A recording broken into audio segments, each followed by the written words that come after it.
Hai guys, Assalamualaikum warahmatullahi wabarakatuh. Selamat datang di channel Muslimah Nekat.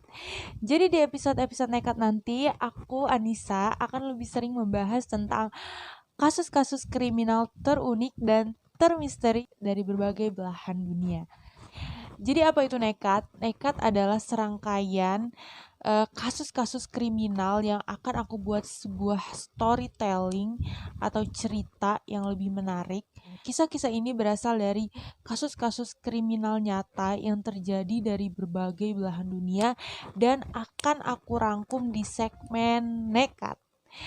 So, buat kalian yang penasaran, jangan lupa buat tekan tombol subscribe dan nyalakan lonceng notifikasinya supaya kalian gak ketinggalan kasus-kasus terunik dan termisteri berikutnya.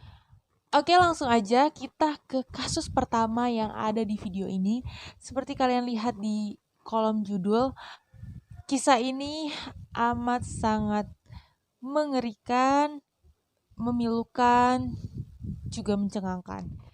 Cerita ini terjadi di Kota Garut, Provinsi Jawa Barat, tepatnya pada tanggal 29 Juni 2019 saat seorang kepala satuan reskrim Polres Kota Garut, yakni AKP Maradona, telah mendapatkan laporan dari rumah sakit setempat seorang anak di bawah umur telah melahirkan bayi perempuan seberat 1,5 kg. Just for your information guys, jadi bayi dengan berat lahir di bawah 2 kg itu adalah bayi dengan berat lahir rendah. Sebenarnya bayi dengan berat lahir ideal adalah 2 kg ke atas, sekitar 3 kg sampai 5 kg. Jadi kalau misal di bawah itu termasuk berat bayi lahir rendah. Nah, tapi yang membuat orang-orang itu curiga dan tercengang sebenarnya bukan karena kelahiran anak di bawah umur dengan berat badan bayi lahir rendah, tetapi lebih kepada bahwa anak ini dicurigai telah dihamili oleh ayah kandungnya sendiri. Aku gak bisa bicara lagi, jadi kalian bisa bayangkan ini adalah sebuah kisah nyata, kasus nyata di mana seorang ayah kandung dengan teganya meniduri anak kandungnya sampai hamil dan melahirkan. Kita akan coba flashback pada 5 tahun ke belakang dari tahun 2019, sekitar tahun 2014 atau 2015-an. Seorang pria berusia 43 tahun berinisial UR atau kita panggil aja namanya Pak Asep. Pak Asep ini menikahi seorang perempuan berinisial N atau bisa kita panggil Bu Neneng. Dari hasil pernikahan Pak Asep dan Bu Neneng, mereka memiliki 4 orang anak dengan 3 orang anak perempuan dan 1 orang anak laki-laki. Awalnya kehidupan rumah tangga dan pernikahan Pak Asep juga Bu Neneng ini berjalan adem ayem atau tenang-tenang aja. Sampai akhirnya saat perubahan ekonomi turun drastis dalam keluarga mereka. Jadi Pak Asep ini adalah seorang pedagang bakso tahu keliling yang dimana penghasilannya itu emang gak seberapa. Pagi itu Bu Neneng yang sedang menyiapkan barang dagangan untuk suaminya pun sedang sibuk di dapur. Pak Asep pun datang dan menyapa istrinya. Dia bilang seperti ini, "Bu, seandainya suami dan istri selalu akur begini, insya Allah Allah akan tambahkan rezeki kita ya Bu, dan juga mengangkat derajat kita." "Amin Pak," kata Bu Neneng. "Semoga aja rezeki dan derajat kita segera diangkat oleh Allah Subhanahu wa Ta'ala." Nah, sampai sini guys, kalian bisa lihat kan kalau sebenarnya Pak Asep itu orang yang cukup religius dan sepertinya memahami agama. Selang beberapa menit kemudian, Pak Asep pun mencoba untuk mengutarakan isi hatinya yang sudah lama terpendam. Dia bilang seperti ini, "Bu, ayah boleh nggak ganti pekerjaan jadi tukang bubur kacang hijau? Karena ayah lihat tetangga kita yang jualan bubur kacang ijo dari pagi sampai siang udah habis loh Bu. Sedangkan bapak yang jual bakso tahu kadang sampai sore juga nggak habis, kata Pak Asep. Terus Bu Neneng pun dengan raut wajah yang berubah menjawab, Pak, setiap orang itu udah ada rezekinya masing-masing, jadi Bapak nggak usah takut. Tapi Bapak cukup tekuni aja dagangan Bapak yang ada hari ini, kata Bu Neneng. Terus Pak Asep pun dengan berat hati ya mendengarkan saran istrinya.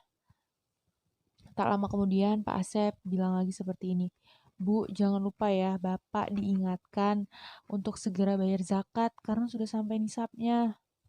Bu Neneng pun malah jadi tambah kesal dan dia bilang seperti ini, ya kamu gak usah deh ngatur-ngatur orang tua aku. Orang tua aku pasti tahu kok nisabnya bayar zakat itu, kapan harus bayar dan kapan enggak, kata Bu Neneng kayak gitu. Terus Bu Neneng pun berlalu pergi dengan perasaan jengkel ke suaminya. Pak Asep pun cuma bisa geleng-geleng dan heran kenapa istrinya diberitahu tentang hal-hal yang baik, tentang agama, tetapi malah marah-marah. Nah, kalian bisa lihat kan di poin kedua ini, Pak Asep juga terlihat sangat religius. Tetapi apakah dia sereligius itu dan ada apa di balik ini semua? Dari ketaatannya pada agama, mengapa dia bisa sampai berbuat seperti itu? Keesokan harinya, anak kedua mereka yang bernama Ais sedang belajar di beranda rumah. Ini sekitar pukul 7-8 malam. Bu Neneng pun menemani anaknya yang sedang belajar. Sementara Pak Asep sedang pergi tahlilan. Bu Neneng yang melihat anaknya sudah kelelahan dan ngantuk saat belajar pun bilang seperti ini. Nak, kamu kalau capek segera tidur saja. Besok lagi dilanjut belajarnya, kata Bu Neneng seperti itu. Ais pun mendengarkan ucapan orang tuanya dan menjawab, ya udah ya Bu, Ais ke kamar duluan, Ais mau istirahat soalnya besok pagi-pagi mau berangkat ke sekolah, kata Ais seperti itu. Tak berapa lama saat Ais baru sampai kamarnya dan hendak berangkat tidur menarik selimutnya, tiba-tiba ia mendengar suara keributan di beranda rumah. Yang tak lain adalah kedua orang tuanya yang tengah berdebat. Awalnya semuanya itu berjalan baik-baik saja. Bu Neneng menyiapkan kopi seperti biasanya untuk Pak Asep yang baru pulang tahlilan. Tetapi ada maksud lain dari pembicaraan malam ini dari Bu Neneng kepada Pak Asep. Bu Neneng mencoba mengutarakan isi hatinya yang ingin menjadi TKW ke luar negeri. Kalian pasti tahu dong TKW itu tenaga kerja wanita. Iya, jadi Bu Neneng meminta izin pada Pak Asep ingin jadi TKW ke luar negeri. Tetapi sayangnya Pak Asep tidak mengizinkan sama sekali dan malah marah. Pak Asep jawab seperti ini, Bu, pokoknya ayah gak mau kalau sampai ibu pergi ke Arab. Ibu tahu kan, ayah gak sanggup kalau ibu tinggalin gimana nanti ayah sama anak-anak juga, kata Pak Asep seperti itu. Jadi Bu Neneng ini hendak berangkat ke Arab Saudi menjadi TKW sebagaimana TKI pada umumnya. Dan lagian, kalau cuma masalah nafkah, ayah selalu cari uang kok. Dan lagian uang itu juga untuk kalian, untuk nafkahnya ibu dan anak-anak, katanya Pak Asep seperti itu. Bu Neneng pun yang sama kesalnya dan juga ikut naik amarahnya pun malah menjawab, hah, uang yang mana ya? Uang yang kamu kasih itu, uang yang gak cukup itu. Ayah gak sadar apa, sekarang tuh hidup semakin baju, semakin naik ya. Apa-apa naik, sembako naik, listrik butuh dibayar, air butuh dibayar, uang anak-anak sekolah juga butuh dibayar, kata Bu Neneng yang sebenarnya menurut aku saat itu sedang kufur dengan segala kebaikan nafkah yang diberi oleh suaminya. Karena Pak Asep pun sudah naik pitam dan terlanjur amarahnya berkobar, ia pun menampar istrinya dengan sangat keras. Dan Bu Neneng pun cuma bisa melelehkan air mata dan terisak lalu mengatakan, yah, bukan sekali dua kali selama 10 tahun ini kamu nikahin aku. kamu nyakitin aku secara fisik. Pokoknya malam ini juga aku minta cerai sama kamu. Pokoknya cerai, kata Bu Neneng seperti itu sambil berlalu pergi. Jadi disitulah awal mula puncaknya keluarga Pak Asep dan Bu Neneng berantakan. Bu Neneng memutuskan untuk hengkang dari kediamannya bersama Pak Asep dan memilih kembali ke rumah orang tuanya dan membawa 2 orang anaknya. Anak pertama yang paling tua, yang perempuan, dan anak bungsu yang paling kecil laki-laki. Sedangkan 2 anak perempuan lainnya yaitu anak kedua dan ketiganya ditinggalkan bersama Pak Asep di rumah lamanya. Dan prahara itu pun dimulai. Awalnya Pak Asep tetap bekerja seperti biasa, menafkahi anak-anak sebagaimana mestinya, dan Pak Asep ini sebenarnya adalah tipe ayah yang penyayang pada anak-anaknya. Tetapi karena namanya laki-laki, dia tidak bisa mengendalikan atau membendung hasrat nafsunya sendiri. Tibalah pada siang itu, Ais dan adiknya Ra yang nomor 3 baru saja pulang dari sekolah dan ada ayahnya di depan yang baru saja pulang dari berdagang. Ais pun bilang seperti ini dengan nada manja. Jadi Ais ini anak yang cukup lugu, polos, dan sedikit manja ya. Jadi bisa dibilang dia itu sangat sayang dan ketergantungan pada ayahnya. Bahkan saat Pak Asep dan Bu Neneng masih jadi suami istri. Jadi sudah ada keterikatan batin antara anak dan ayah itu. Saat itu Ais masih 11 tahun. Ais pun bilang seperti ini dengan nada manja. Ya, Ais ada PR MTK nih, nanti ayah bantuin ajarin Ais ya. Pak Asep pun mengiyakan dan menyuruh kedua anaknya untuk segera makan dan mandi agar bersih-bersih dan mengerjakan PR-nya. Malam harinya, Ais dan Ra baru saja hendak berangkat tidur. Tetapi yang belum bisa tidur sama sekali itu adalah Ais. Ais yang masih sibuk dengan bergulat di atas kasur, mencari kesibukan, ditegur oleh ayahnya ini, ditegur oleh Pak Asep. Pak Asep bilang, Ais, kenapa kamu belum tidur? Terus Ais malah menjawab, ya nih Pak, Ais belum bisa tidur, dongengin dong Pak, kata Ais seperti itu. Lalu Pak Asep pun datang dan duduk di samping Ais yang sedang berbaring dan mulai mendongengi Ais dengan cerita-cerita di mana masa-masa ia baru PDKT-an dengan Bu Neneng alias mamahnya Ais dan Ra. Setelah beberapa menit, sekitar 15-30 menit, Pak Asep bercerita, Ais pun mulai tertidur. Nah, disinilah akal bejat dan hasrat buruknya Pak Asep muncul pada anak kandungnya sendiri. Pak Asep yang baru saja menyadari bahwa Ais sudah mulai tumbuh remaja dan juga sedang melalui masa-masa suburnya pun membuat otak pikiran Pak Asep buntu dan ingin sekali meniduri anaknya.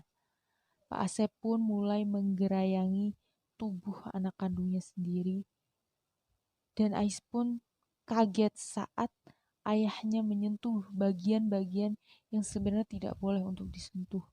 Dengan nada agak keras, Ais berkata, "Ya, ayah mau ngapain? Ayah mau ngapain?" kata Ais dengan nada panik. Lalu Pak Asep pun membungkam mulut Ais dengan seperti ini. "Shh, Ais, jangan berisik.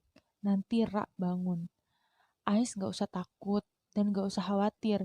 Ini itu halal dalam agama," kata Pak Asep seperti itu. Ais yang masih lugu dan polos pun hanya bisa pasrah dan mengiyakan saat ayahnya yang dalam paradigma atau pandangan dia adalah orang yang cukup religius dan Ais adalah tipe anak yang penurut juga tidak ingin membangkang kepada orang tuanya. Lalu ia pun menuruti segala hasrat bejatnya Pak Asep. Jadi kalian bisa bayangkan teman-teman bagaimana Pak Asep menghalalkan dalil-dalil yang padahal haram untuk dilakukan bahkan terhadap anak kandung sendiri. Kalian tentu tahu kan, dalam Islam itu anak tiri saja tidak boleh dinikahi, apalagi digauli. Dan ini terjadi pada anak kandung sendiri. Kejadian ini pun terus berulang-ulang selama bertahun-tahun. Bahkan saat Pak Asep diinterogasi oleh AKP Maradona, ia tidak bisa menjawab berapa kali ia sudah meniduri anak kandungnya. Hari-hari pun terus berlalu. Selama kurun waktu 5 tahun, Ais sudah digauli oleh ayah kandungnya sendiri, dan Ra, adiknya, digauli 2 tahun ke belakang sebelum tahun 2019 atau sekitar tahun 2017. Jadi kedua adik kakak ini yang baru hendak beranjak dewasa dari SD menuju SMP sudah ditiduri oleh ayah kandungnya sendiri. Bahkan tak jarang Asep melakukan itu dengan kondisi kedua anaknya ada di kamar yang sama. Jadi saat dia sedang berbuat seperti itu, pada Ais ada Ra di sampingnya. Jadi benar-benar tidak punya adab dan sangat tidak tahu malu menurut aku ya. Aku ingin tahu apa komentar kalian tentang hal satu ini. Tolong komentar di bawah. Oke, lalu puncaknya itu terjadi pada sekitar tahun 2019, tepatnya sebelum Lebaran atau saat bulan Ramadan. Ais dan Ra main ke rumah Bu Neneng dan ke rumah neneknya, lalu berbincang-bincang bersama saudara-saudaranya. Di situ Ais tampak agak gendut, tetapi tidak terlihat sedang hamil. Karena kan sebelumnya aku sudah bilang ke kalian guys, jadi perutnya Ais itu ya tidak terlalu buncit besar seperti ibu-ibu yang hamil tua. Karena berat bayinya pun saat lahir cuma 1,5 kg. Jadi bisa dibayangkan betapa kecilnya. Jadi kakak perempuannya dan ibunya pun hanya mengira Ais itu hanya agak gendutan atau sedang dalam masa subur pertumbuhan seorang gadis remaja. Dan akhirnya Ais melahirkan setelah Lebaran. Bahkan 2 hari sebelum Ais melahirkan, Pak Asep masih sempat untuk meniduri anaknya sendiri. Kabar Ais melahirkan pun dengan cepat merebak ke seluruh kampung yang berada di kota Garut, terutama ke ibu dan keluarga besar dari Bu Neneng. Bu Neneng pun segera mencecar anaknya dan bertanya, "Ini anak siapa, Ais? Ini anak siapa? Kamu harus kasih tahu sama ibu siapa ayah dari bayi ini, supaya dia bisa bertanggung jawab dengan perbuatannya." Ais yang saat itu baru saja selesai melahirkan dengan penuh rasa kesakitan, hanya bisa bungkam dan tidak berbicara sama sekali selama 1 minggu. Akhirnya 1 minggu kemudian, Ais baru mau jujur pada ibunya kalau bayi itu adalah bayi dari ayahnya sendiri. Ais bilang seperti ini, "Bu, ini itu anaknya ayah, Bu. Ini tuh anak juga cucunya ayah," kata Ais seperti itu dengan tangisan yang terisak dan kepiluan. Bu Neneng pun benar-benar shock dan kaget. Ia bahkan tidak bisa berkata apa-apa, hanya bibirnya yang gemetaran, tidak percaya dengan pernyataan Ais. Langsung memeluk Ais dan meminta maaf sebanyak-banyaknya kalau dia sudah salah dan tidak memperhatikan Ais. Bahkan ia tidak tahu kalau Ais melahirkan seorang bayi hasil hubungannya dengan mantan suaminya sendiri. Setelah beberapa hari itu, Bu Neneng mencoba mengumpulkan tekadnya untuk melaporkan perbuatan mantan suaminya itu pada kepolisian kota Garut. Akhirnya pada tanggal 9 Juli 2019, Pak Asep diringkus di rumah kediamannya di Malangbong, Garut, Jawa Barat. Kalian bisa lihat eksekusi penangkapan Pak Asep yang ada di berita ini. Jadi Pak Asep pun menerima dan mengakui bahwa ia telah menghamili anak kandungnya sendiri. Dan sekarang orang bejat tersebut telah dihukum penjara di bawah pengawasan kepolisian kota Garut. Jadi guys, hikmah apa yang ingin aku terangkan pada kalian di episode nekat kali ini adalah bahwa kalian terutama kaum perempuan tolong agak jaga jarak dengan laki-laki walaupun mereka mahram kalian sendiri seperti ayah, kakak kandung, keponakan, paman, sepupu, atau siapa saja. Karena kita nggak pernah tahu orang itu ada kelainan mental di mana. Ada orang yang terpicu dengan hasrat-hasrat melihat hal-hal yang kejam, seperti psikopat gitu ya, atau melihat tubuh anak kecil. Banyak orang sinting di luar sana. Jadi tolong kepada teman-teman wanitaku, tolong sekali jaga aurat kalian. Bukan aku maksa kalian harus hijab panjang atau bercadar seperti saya, enggak sama sekali, tetapi setidaknya berpakaian yang sopan yang tidak memperlihatkan lekuk tubuh kalian, karena itu juga untuk kebaikan kalian sendiri. Siapapun bebas berekspresi, tetapi berekspresi tidak harus dengan bertubuh seksi. Selain itu, hikmah kedua yang ingin aku sampaikan ke kalian adalah jangan belajar ilmu agama setengah-setengah. Kalian harus totalitas dalam mencari ilmu agama dan harus ke orang yang benar, orang yang mumpuni, orang yang berilmu dalam wawasan agama. Jadi nggak sembarangan, harus jelas sanad atau mata rantai periwayat hadis atau sanatnya. Seperti kalian tahu, di awal cerita itu Pak Asep terlihat sebagai orang religius dan sepertinya taat dalam beribadah. Pada kenyataannya, ia adalah lelaki yang bejat, yang tega meniduri bahkan hingga anaknya hamil dan melahirkan. Berarti ia sudah seperti, ya aku bisa bilang perbuatan setan ya. Jadi dengan merasa tidak bersalah berbuat itu berulang-ulang kali selama bertahun-tahun. Sedangkan ia katanya menurut warga sekitar adalah orang yang rajin ke masjid, taat dalam beribadah, suka berzikir. Tetapi apa kenyataannya?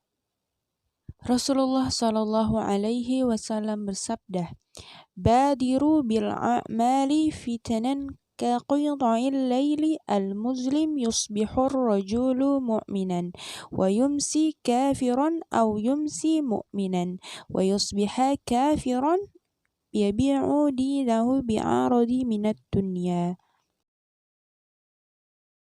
Bersegeralah melakukan amalan soleh sebelum datang fitnah atau musibah seperti potongan malam yang gelap, yaitu seseorang pada waktu pagi dalam keadaan beriman dan di sore hari dalam keadaan kafir.